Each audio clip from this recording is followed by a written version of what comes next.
केन्द्रापड़ा तिखिरी सरपंच चामेली और झांक विरोध में आगत अनास्था उपरे आसंता अगस्ट 13 तारिख दिन पंचायत कार्यालय वोटिंग हेबो। तिखिरी पंचायत कार्यालय हेबाकु थिबा अनास्था वोटिंग रे चामेली को पदच्युत करिबा पई 2/3 वोटर आवश्यकता रही। यह पूर्व आज केन्द्रापड़ा उपजिल्लापाल कार्यालय अनास्था प्रस्ताव देथिबा वार्ड मेंबर मानक दस्तखत जांच करा जायथिला। पंचायत रे थिबा 22 वार्ड सभ्यंक मध्यरु अनास्था प्रस्ताव रे 21 जन वार्ड मेंबर दस्तखत करथिले।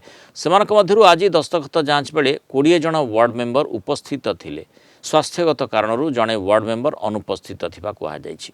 गत जुलाई 23 तारिख में तिखिरी पंचायत 21 जन वार्ड मेंबर सब कलेक्टर को लिखित भाव अनास्था पत्र देइथिले। तेबे अगस्ट 13 तारिख में वोट प्रक्रिया सरिबा परे चामेली सरपंच पदवी रहिबो कि नाही जणा पड़िबो। आमे कहा चापरे आसनु आमे हम निज इच्छा रे आमे 4.5 वर्ष लानी कोनोसी कार्य हमर हेई।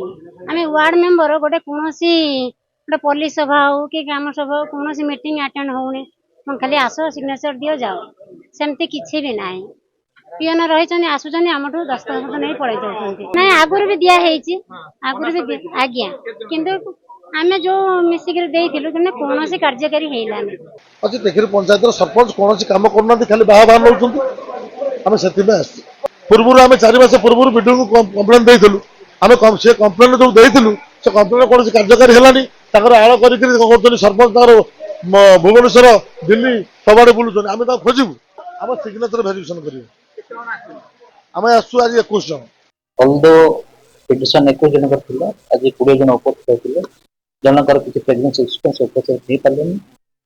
आमर DPO DP office staff PEO एवं मु समस्त दस्तखत भी जांच चलला आम सिग्नेचर मैच कलु सब मैच हो गला तेणुक जो पिटिशन देते फिर आगत कलु नो कॉन्फिडेंस मोशन आम डेट स्थिर कर 13 तारिख दिन हमारा मीटिंग हम गोटे वोटिंग हम से जब से 2/3 मेजर पास होती सी माइट बी नो